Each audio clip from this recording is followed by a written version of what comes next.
Hello NEET aspirants, നീറ്റിന് വേണ്ടിയുള്ള final പ്രിപ്പറേഷനൊക്കെ കഴിഞ്ഞ് 4-ാം തീയതി എക്സാം എഴുതാൻ പോകുന്നവരായിരിക്കും നിങ്ങൾ. നീറ്റിൻ്റെ ഹോൾ ടിക്കറ്റ് എത്തിയിട്ടുണ്ട്. എക്സാമിന് പോകുന്ന സമയത്ത് നിങ്ങൾ ഹോൾ ടിക്കറ്റിൽ എന്തെല്ലാം കാര്യങ്ങളാണ് ശ്രദ്ധിക്കേണ്ടത്, അതുപോലെ എക്സാമിന് പോകുന്ന സമയത്ത് നിങ്ങൾ എന്തെല്ലാം ഡോക്യുമെൻറ്റ്സ് ആണ് കൊണ്ടുപോകേണ്ടത്, എക്സാം ഹാളിൽ നിങ്ങൾ ശ്രദ്ധിക്കേണ്ട കാര്യങ്ങൾ, അതുപോലെ നിങ്ങളുടെ ഡ്രസ് കോഡ്, ഇത്രയും കാര്യങ്ങളാണ് നമ്മൾ ഈ ഒരു വീഡിയോയിലൂടെ ഡിസ്കസ് ചെയ്യാനായിട്ട് പോകുന്നത്. സോ നമുക്ക് നേരെ വീഡിയോയിലേക്ക് കിടക്കാം. നമ്മളുടെ ഹോൾ ടിക്കറ്റിൻ്റെ ഒരു കോപ്പിയാണ് ഞാനിവിടെ കൊടുത്തിട്ടുള്ളത്. ഹോൾ ടിക്കറ്റിൽ ആദ്യമേ വരുന്നത് നിങ്ങളുടെ പേഴ്സണൽ ഡീറ്റെയിൽസ് ആണ്. നിങ്ങളുടെ ഡീറ്റെയിൽസ് എല്ലാം നിങ്ങളിവിടെ കൊടുത്തിട്ടുണ്ട്. തൊട്ടുപുറത്തായിട്ട് നിങ്ങളുടെ ഒരു ഫോട്ടോ, പാസ്പോർട്ട് സൈസ് ഫോട്ടോ ഇവിടെ കൊടുത്തിട്ടുണ്ട്. ഞാൻ ജസ്റ്റ് മാസ്ക് ചെയ്ത് വെച്ചതാണ് ആ കുട്ടിയുടെ ഫോട്ടോ. നിങ്ങളുടെ ഫോട്ടോ അവിടെ കൊടുത്തിട്ടുണ്ടാവും, നിങ്ങൾ അപ്ലോഡ് ചെയ്തിട്ടുള്ള ഫോട്ടോ. ആ ഒരു ഫോട്ടോ, അതിൻ്റെ ഫിസിക്കൽ കോപ്പി നിങ്ങളുടെ കയ്യിലുണ്ട് എന്നുള്ള കാര്യം ഉറപ്പുവരുത്തുക. കാരണം നമുക്ക് ആ ഒരു ഫോട്ടോ ആവശ്യമായിട്ട് വരുന്നുണ്ട്. എവിടെയാണ് എന്നുള്ളത് നമുക്ക് ഡിസ്കസ് ചെയ്യാം. സോ ഇത്രയും കാര്യങ്ങളാണ് നമ്മളുടെ ഒരു ഫസ്റ്റ് പേജിൽ, ഹോൾ ടിക്കറ്റ് ഒരു 3 പേജായിട്ടാണ് നിങ്ങൾക്ക് ലഭിച്ചിട്ടുണ്ടാവുക. അതിൽ ഫസ്റ്റ് പേജിൽ തുടക്കത്തിലേ വരുന്ന കാര്യങ്ങളാണ് നമ്മൾ ഡിസ്കസ് ചെയ്തത്. തൊട്ട് താഴെയായിട്ട് നിങ്ങളുടെ എക്സാമിനേഷൻ ഡീറ്റെയിൽസ് കൊടുത്തിട്ടുണ്ട്. അതായത് നിങ്ങളുടെ എക്സാമിനേഷൻ ടൈം, എന്നാണ് എക്സാം, മീഡിയം കൊടുത്തിട്ടുണ്ട്, അതുപോലെ എക്സാം ഡേറ്റ് കൊടുത്തിട്ടുണ്ട്. എല്ലാവർക്കും അറിയാം എക്സാം ഡേറ്റ് എന്നാണ് എന്നുള്ള കാര്യങ്ങളൊക്കെ എല്ലാവർക്കും അറിയാം. സോ തൊട്ട് താഴെയായിട്ട് നിങ്ങളുടെ റിപ്പോർട്ടിംഗ് ടൈം കൊടുത്തിട്ടുണ്ട്. അതായത് നിങ്ങൾ എക്സാം സെൻറ്ററിലേക്ക് എത്ര മണിക്കാണ്, എത്ര സമയത്തിലാണ്, ഏത് സമയത്താണ് നിങ്ങൾ എത്തേണ്ടത് എന്നുള്ള ഡീറ്റെയിൽ ആണ് ഇവിടെ കൊടുത്തിട്ടുള്ളത്. ഇവിടെ 11 മണി എന്നാണ് കൊടുത്തിട്ടുള്ളത്. സോ നിങ്ങളുടെ എക്സാം സെൻറ്റർ എവിടെയാണോ അവിടെ നിങ്ങൾ ഏത് സമയത്താണ് എത്തിച്ചേരേണ്ടത്, 10 മണിയാവുമ്പോഴേക്കാണ് എത്തിച്ചേരേണ്ടത്. തൊട്ട് താഴെയായിട്ട് ഗേറ്റ് ക്ലോസിംഗ് ടൈം കൊടുത്തിട്ടുണ്ട്.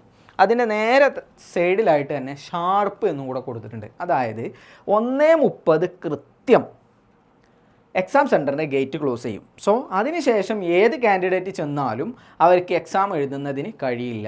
നിങ്ങളുടെ ബസ് പഞ്ചറായെന്നോ, നിങ്ങളുടെ യാത്രാ വഴിയിൽ എന്തെങ്കിലും തടസ്സങ്ങൾ നേരിട്ടെന്നോ എന്നുള്ള കാര്യങ്ങളൊന്നും, എക്സ്ക്യൂസസ് ഒന്നും ഇവിടെ വിലപ്പോവില്ല. 1:30 നിങ്ങൾക്ക്, 1:30യുടെ മുൻപ് നിങ്ങൾ എത്തിയോ നിങ്ങൾക്ക് എക്സാം എഴുതാം. സോ നിങ്ങൾ പ്രത്യേകം ശ്രദ്ധിക്കേണ്ട കാര്യം, നിങ്ങളുടെ എക്സാം സെൻറ്റർ തൊട്ട് താഴെയായിട്ട് നിങ്ങളുടെ എക്സാം സെൻറ്റർ കൊടുത്തിട്ടുണ്ട്. ആ എക്സാം സെൻറ്റർ നിങ്ങൾക്ക് അറിയുന്ന സ്ഥലമാണോ എന്നുള്ളത് ആദ്യം കൺഫേം ചെയ്യുക. അറിയുന്ന സ്ഥലമാണെങ്കിൽ നിങ്ങൾക്കറിയാലോ അങ്ങോട്ട് എത്താൻ എത്ര സമയം എടുക്കും എന്നുള്ളത്. ആ സമയം കണക്കാക്കിയിട്ട് അതിനേക്കാൾ ഒരു 2 മണിക്കൂർ മുൻപ് നേരത്തെ ഇറങ്ങാനായിട്ട് ശ്രമിക്കുക. ഈ ഒരു സമയത്ത് അവിടെ എത്താൻ കണക്കാക്കിയിട്ട് നിങ്ങൾ അങ്ങോട്ട് പോവുക. അവിടെ ചെന്നിട്ട് ഭക്ഷണം കഴിക്കുന്ന രീതിയിൽ നിങ്ങൾ പ്ലാൻ ചെയ്യുക. ഇനി അഥവാ നിങ്ങൾക്ക് അറിയാത്ത സ്ഥലമാണെന്നുണ്ടെങ്കിൽ നിങ്ങൾ കുറച്ചുകൂടെ നേരത്തെ ഇറങ്ങാനായിട്ട് ശ്രദ്ധിക്കുക. കാരണം നിങ്ങൾ ഗൂഗിൾ മാപ്പിലൊക്കെ നോക്കി ചിലപ്പോൾ അവിടെ എത്താൻ കുറച്ചുകൂടെ ലേറ്റ് ആയി എന്ന് വരും. സോ ഈ ഒരു സമയത്ത് തന്നെ അങ്ങോട്ട് എത്താൻ, ഈ സമയത്ത് അവിടെ എത്തേണ്ട ഒരു ആവശ്യമില്ല. നിങ്ങൾ 1:30ൻ്റെ മുൻപ് എത്തിയാൽ മതിയാവും ചിലപ്പോൾ. പക്ഷേ നിങ്ങൾ അതിന് കണക്കാക്കാൻ നിൽക്കണ്ട. നിങ്ങളുടെ റിപ്പോർട്ടിംഗ് ടൈം എപ്പോഴാണോ കൊടുത്തിട്ടുള്ളത് അതിൻ്റെ മുൻപായിട്ട് നിങ്ങൾ അവിടെ എത്താനായിട്ട് ശ്രമിക്കുക. നിങ്ങൾ അവിടെ എത്തിയതിന് ശേഷം നിങ്ങളുടെ ബയോമെട്രിക്സ് സ്കാനിങ് ഉണ്ടാവും, അതുപോലെ ഫ്രിസ്കിങ് ഉണ്ടാവും. നിങ്ങളുടെ മെറ്റൽ ഡിറ്റക്ടർ യൂസ് ചെയ്തുകൊണ്ട് നിങ്ങളുടെ ബോഡി മൊത്തം ചെക്ക് ചെയ്തതിന് ശേഷമാണ് നിങ്ങളെ എക്സാംസ് സെൻറ്ററിൻ്റെ അകത്തേക്ക് നിങ്ങളെ പ്രവേശിക്കുകയുള്ളൂ. സോ അതിന് വേണ്ടിയിട്ടാണ് നിങ്ങളോട് ഇത്രയും നേരത്തെ വരാനായിട്ട് പറയുന്നത്.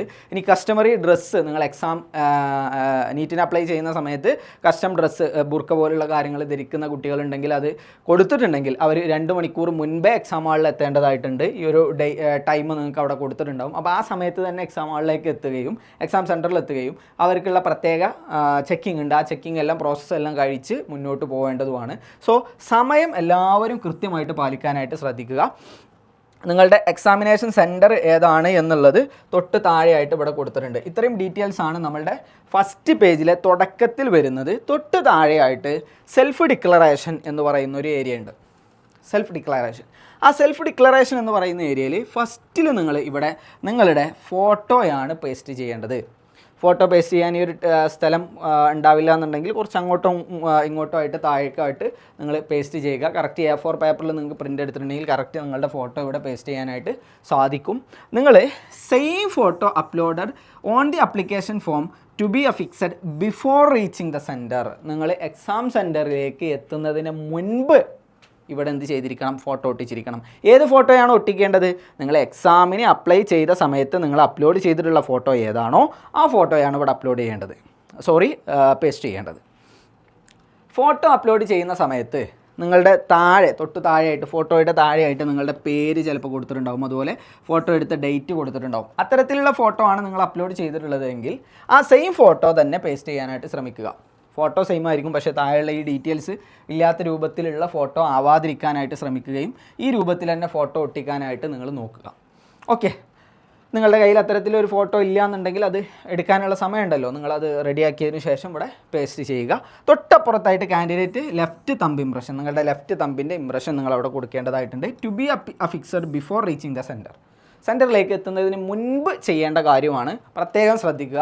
നിങ്ങൾ തമ്പ് ഇംപ്രഷൻ വെക്കുന്ന സമയത്ത് അത്യാവശ്യം പുതിയൊരു സീൽ പാഡ് ഉപയോഗിച്ചിട്ട് തന്നെ വെക്കാനായിട്ട് ശ്രമിക്കുക. അങ്ങനെ വെക്കുന്ന സമയത്ത് സ്മഡ്ജഡായി പോവാതിരിക്കാൻ, അതായത് ക്ലിയർ ഇല്ലാത്ത രൂപത്തിലാവാതിരിക്കാനായിട്ട് ശ്രമിക്കുക. നിങ്ങളുടെ തമ്പിൻ്റെ ഒരു കറക്റ്റ് ഫിഗർ രൂപം കിട്ടുന്ന രൂപത്തിൽ തന്നെ വെക്കാനായിട്ട് ശ്രമിക്കുക. അതല്ലാന്നുണ്ടെങ്കിൽ അത് ഡിസ്ക്വാളിഫൈ ചെയ്യാനുള്ള ചാൻസ് ഉണ്ട്. അങ്ങനെ വരികയാണെന്നുണ്ടെങ്കിൽ നിങ്ങൾ ഒരു ഹാൾ ടിക്കറ്റും കൂടെ വീണ്ടും എടുത്തതിന് ശേഷം വീണ്ടും തമ്പ് ഇംപ്രഷൻ ചെയ്തിട്ട് നിങ്ങൾ എക്സാമിന് പോകാനായിട്ട് ശ്രമിക്കുക. അടുത്തതായിട്ട് കാൻഡിഡേറ്റ് സിഗ്നേച്ചറാണ്. കാൻഡിഡേറ്റിൻ്റെ സിഗ്നേച്ചർ പ്രത്യേകം ശ്രദ്ധിക്കേണ്ട കാര്യം, to be signed on the day of examination in the presence of invigilator only. ഇൻവിജിലേറ്ററിൻ്റെ പ്രസൻസിൽ മാത്രമേ നിങ്ങൾക്ക് ഇവിടെ എന്ത് ചെയ്യാൻ കഴിയുള്ളൂ, സിഗ്നേച്ചർ ഇടാനായിട്ട് സാധിക്കുകയുള്ളൂ. നിങ്ങൾ നേരത്തെ കൂട്ടി സിഗ്നേച്ചർ ഇട്ട് പോവേണ്ട ആവശ്യമില്ല. തമ്പ് ഇംപ്രഷനും അതുപോലെ ഫോട്ടോയും നിങ്ങൾ ഓൾറെഡി ചെയ്തതിന് ശേഷമാണ് എക്സാമിന് പോകേണ്ടത്. ഇത് എക്സാം ഹാളിൽ ചെന്നതിന് ശേഷം ചെയ്യേണ്ട കാര്യങ്ങളാണ്. ഇത്രയും കാര്യങ്ങളാണ് നമ്മളുടെ ഫസ്റ്റ് പേജിൽ, ഹാൾ ടിക്കറ്റിൻ്റെ ഫസ്റ്റ് പേജിൽ വരുന്നത്. തൊട്ട് താഴെയുള്ള പേജിൽ, അതായത് രണ്ടാമത്തെ പേജിലായിട്ട് നിങ്ങളുടെ പോസ്റ്റ് കാർഡ് സൈസ് ഫോട്ടോ ഒട്ടിക്കാനുള്ള പ്ലേസാണ്. ഒരു പോസ്റ്റ് കാർഡ് സൈസ് ഫോട്ടോയാണ് നിങ്ങളിവിടെ ഒട്ടിക്കേണ്ടത്. പോസ്റ്റ് കാർഡ് സൈസ് ഫോട്ടോ 4:6 റേഷ്യോയിലായിരിക്കും കൊടുത്തിട്ടുണ്ടാവുക. ആ ഒരു ഫോട്ടോ നിങ്ങൾ കറക്റ്റ് ഇവിടെ ഫിക്സ് ചെയ്ത് ഒട്ടിക്കുകയാണ് വേണ്ടത്. അങ്ങനെ ഒട്ടിക്കുന്ന സമയത്ത് നിങ്ങൾക്ക് ഈ ഒരു സ്ഥലം തികയാതെ വരികയാണെങ്കിൽ തൊട്ടപ്പുറത്തോ ഇപ്പുറത്തോ ബുദ്ധിമുട്ടുണ്ടാക്കാത്ത രൂപത്തിൽ, കുറച്ച് മുകളിലേക്ക് കയറ്റിയിട്ടൊക്കെ ബുദ്ധിമുട്ടുണ്ടാക്കാത്തതായ നിങ്ങളുടെ ഡീറ്റെയിൽസൊക്കെ വരുന്നുണ്ട്, അവിടെ അതിനെ കവർ ചെയ്യാത്ത രൂപത്തിൽ നിങ്ങൾ എന്ത് ചെയ്യുക, പേസ്റ്റ് ചെയ്ത് കൊടുക്കുകയാണ് വേണ്ടത്. തൊട്ട് താഴെയായിട്ട് വീണ്ടും സിഗ്നേച്ചർ ഇടേണ്ട ഒരു സ്ഥലം കൂടെ ഉണ്ട്. പക്ഷേ അവിടെ നിങ്ങൾ ശ്രദ്ധിക്കേണ്ട കാര്യം എന്താണെന്ന് വെച്ചാൽ, to be signed on the day of examination in the presence of invigilator only. Candidate signature എന്ന് കാണുമ്പോഴേക്ക് ചാടി വീണ് ഇവിടെ ഒപ്പിടാൻ നിൽക്കേണ്ട. എപ്പോഴാണ് ഇടേണ്ടത്, എക്സാം ഹാളിൽ കയറിയതിന് ശേഷം ഇൻവിജിലേറ്ററുടെ പ്രസൻസിലാണ് ഇടേണ്ടത്. കാരണം നിങ്ങൾ എക്സാം ഹാളിലേക്ക് എത്തേണ്ടത് എത്ര മണിക്കാണ്, 1:30ക്കാണ് എത്തേണ്ടത്. 1:30 മുതൽ 1:45 വരെ നിങ്ങളുടെ പരിപാടി ഈ കാര്യങ്ങളായിരിക്കും. പിന്നെ ഇവിടെ സിഗ്നേച്ചർ ഓഫ് ഇൻവിജിലേറ്റർ ഉണ്ട്, അത് ഇൻവിജിലേറ്റർ നിങ്ങൾക്ക് സൈൻ ചെയ്ത് തന്നോളും എക്സാം ഹാളിൽ വെച്ചിട്ട്. അടുത്തതായിട്ട് മൂന്നാമത്തെ പേജിൽ ഇമ്പോർട്ടൻറ്റ് ഇൻസ്ട്രക്ഷൻസ് ഫോർ കാൻഡിഡേറ്റിനുള്ള ഇമ്പോർട്ടൻ്റ് ആയിട്ടുള്ള ഇൻസ്ട്രക്ഷൻസ് ആണ് കൊടുത്തിട്ടുള്ളത്. ആ ഇൻസ്ട്രക്ഷൻസ് എല്ലാം വായിച്ചതിന് ശേഷം മാത്രമേ നിങ്ങൾ നീറ്റ് എക്സാമിന് പോകാൻ പാടുള്ളൂ. എന്നിരുന്നാലും ആ ഇൻസ്ട്രക്ഷൻ്റെ ഒരു രത്നച്ചുരുക്കം ഞാൻ നിങ്ങൾക്ക് പറഞ്ഞുതരാം. എക്സാമിന് പോകുമ്പോൾ നിങ്ങൾ കൊണ്ടുപോവേണ്ട പ്രധാനപ്പെട്ട കാര്യങ്ങളെന്ന് പറയുന്നത് 2 പാസ്പോർട്ട് സൈസ് ഫോട്ടോ. ഒന്ന് നിങ്ങൾ ഹോൾ ടിക്കറ്റിൽ പേസ്റ്റ് ചെയ്തിരിക്കണം. ഒരു പാസ്പോർട്ട് സൈസ് ഫോട്ടോ നിങ്ങളുടെ കയ്യിലുണ്ടായിരിക്കണം. പാസ്പോർട്ട് സൈസ് ഫോട്ടോ ഏതാണ് എന്നുള്ളത് ഞാൻ നേരത്തെ പരാമർശിച്ചിട്ടുണ്ടായിരുന്നു. ആ പാസ്പോർട്ട് സൈസ് ഫോട്ടോ നിങ്ങളുടെ അഡ്മിറ്റ് കാർഡിൽ പേസ്റ്റ് ചെയ്യുക. രണ്ടാമത്തെ പാസ്പോർട്ട് സൈസ് ഫോട്ടോ നിങ്ങൾ അവിടെ എക്സാം സെൻറ്ററിൽ നിങ്ങളുടെ അറ്റൻഡൻസ് ഷീറ്റിൽ പേസ്റ്റ് ചെയ്യുന്നതിന് വേണ്ടിയിട്ടാണ് നിങ്ങൾ കൊണ്ടുപോകേണ്ടത്. പിന്നെ ഒരു പോസ്റ്റ് കാർഡ് സൈസ് ഫോട്ടോ നിങ്ങളുടെ ഹോൾ ടിക്കറ്റിൽ നിങ്ങൾ പേസ്റ്റ് ചെയ്തിട്ടുണ്ടായിരിക്കണം. മറ്റൊരു കാര്യം, നിങ്ങളുടെ ഒരു ഫോട്ടോ ഐ ഡി പ്രൂഫ് നിങ്ങളുടെ കയ്യിലുണ്ടായിരിക്കണം. ആധാർ കാർഡ് കൊടുത്തിട്ട് അപ്ലൈ ചെയ്തിട്ടുള്ള കുട്ടികളാണെങ്കിൽ നിങ്ങളുടെ ആധാർ കാർഡിൻ്റെ ഒറിജിനൽ കോപ്പി കയ്യിൽ കരുതിയാൽ മതിയാവും. ഫോട്ടോസ്റ്റാറ്റ് പറ്റത്തില്ല. നിങ്ങളുടെ ഒറിജിനൽ ആധാർ തന്നെ നിങ്ങൾ ഈ ഒരു പരിപാടിക്ക് വേണ്ടിയിട്ട് കൊണ്ടുപോവേണ്ടതാണ്. ഓക്കെ, ഇത്രയും കാര്യങ്ങളാണ് നിങ്ങൾക്ക് നിർബന്ധമായിട്ടും കൊണ്ടുപോകേണ്ടത്. പേന കൊണ്ടുപോകേണ്ട ആവശ്യമില്ല, നിങ്ങൾക്ക് അവിടെ നിന്ന് പേന നിങ്ങൾക്ക് ലഭിക്കുന്നതായിരിക്കും. എന്നിരുന്നാലും കയ്യിലൊരു പേന കരുതുക. നിങ്ങൾക്ക് എന്തെങ്കിലും കാര്യങ്ങൾ എഴുതുന്നതിനും കാര്യങ്ങൾക്കൊക്കെ വേണ്ടിയിട്ട് നിങ്ങൾക്ക് പേന കയ്യിൽ കരുതാവുന്നതാണ്. മറ്റൊരു കാര്യം, നിങ്ങൾക്ക് എക്സാം ഹാളിലേക്ക് കൊണ്ടുപോകാൻ അലോ ചെയ്തിട്ടുള്ളത് ക്ലിയർ ആയിട്ട് കാണുന്ന ഒരു വാട്ടർ ബോട്ടിലാണ്. നിങ്ങൾക്ക് എക്സാം എഴുതുന്നതിനിടയിൽ വെള്ളം കുടിക്കണം എന്നുണ്ടെങ്കിൽ നിങ്ങൾക്ക് ക്ലിയർ ആയിട്ടുള്ളൊരു വാട്ടർ ബോട്ടിൽ നിങ്ങളുടെ കയ്യിൽ കരുതാവുന്നതാണ്. അതിൽ വെള്ളം നിറച്ചിട്ട് നിങ്ങൾക്ക് കൊണ്ടുപോകാവുന്നതുമാണ്.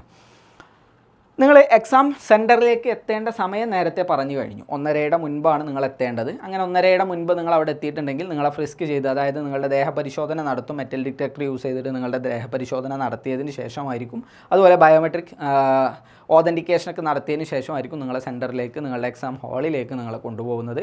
1:30ക്കാണ് എക്സാം ഹാളിൽ നിങ്ങൾ പ്രവേശിക്കുക. 1:30 മുതൽ 1:45 വരെ നിങ്ങളുടെ ഇൻവിജിലേറ്റർ നിങ്ങളുടെ ഹോൾ ടിക്കറ്റ് പരിശോധിക്കലും നിങ്ങൾ സൈൻ ചെയ്യലുമായിട്ടുള്ള കാര്യങ്ങളായിരിക്കും നിങ്ങൾ ചെയ്യുക.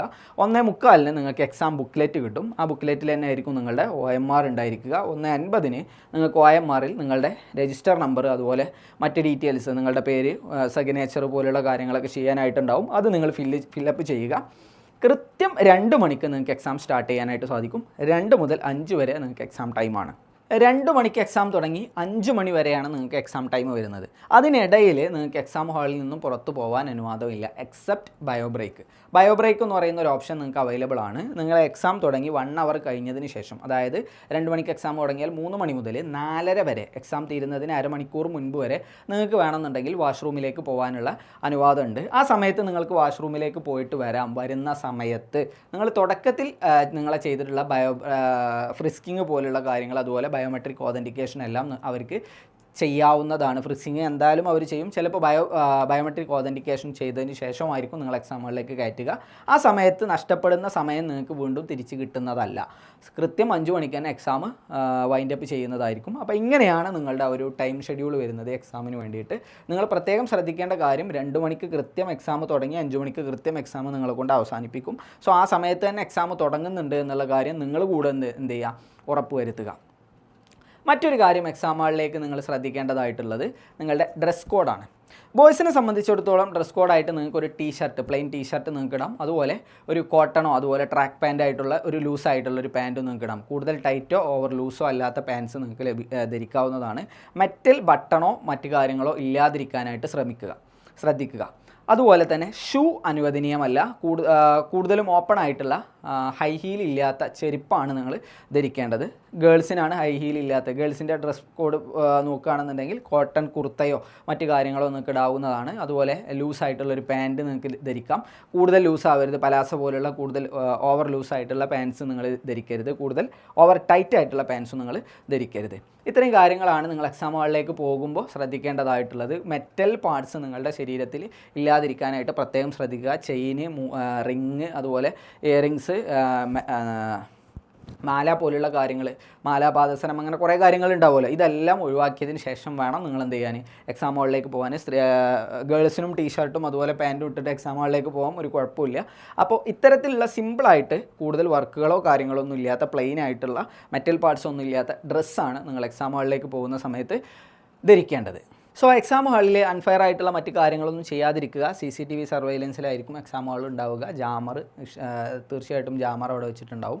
അപ്പോൾ ഇത്തരത്തിൽ ഹൈലി സെക്യൂർഡ് ആയിട്ടായിരിക്കും എക്സാംസ് കണ്ടക്ട് ചെയ്യുന്നത്. സോ മെയ് 4-ാം തീയതി ഒരു വർഷത്തെ കഷ്ടപ്പാടിന് ശേഷം എക്സാം എഴുതാൻ വേണ്ടിയിട്ട് പോകുന്ന റിപ്പീറ്റേഴ്സ് ഉണ്ടാവും. അതുപോലെ +2 കഴിഞ്ഞിട്ട് ക്രാഷൊക്കെ ചെയ്തിട്ട് എക്സാം എഴുതാൻ പോകുന്ന കുട്ടികളുണ്ടാവും. എല്ലാ കുട്ടികളും അവരുടെ മാക്സിമം പൊട്ടൻഷ്യൽ എടുത്ത് പഠിച്ചിട്ടായിരിക്കും എക്സാം എഴുതാൻ പോയിട്ടുണ്ടാവുക. സോ മെയ് 4-ാം തീയതി എക്സാം കഴിഞ്ഞ് വരുന്ന സമയത്ത് നിങ്ങളുടെ മുഖത്തൊരു പുഞ്ചിരി വിടരട്ടെ എന്ന് ആശംസിച്ചുകൊണ്ട് നിർത്തുന്നു. Thank you.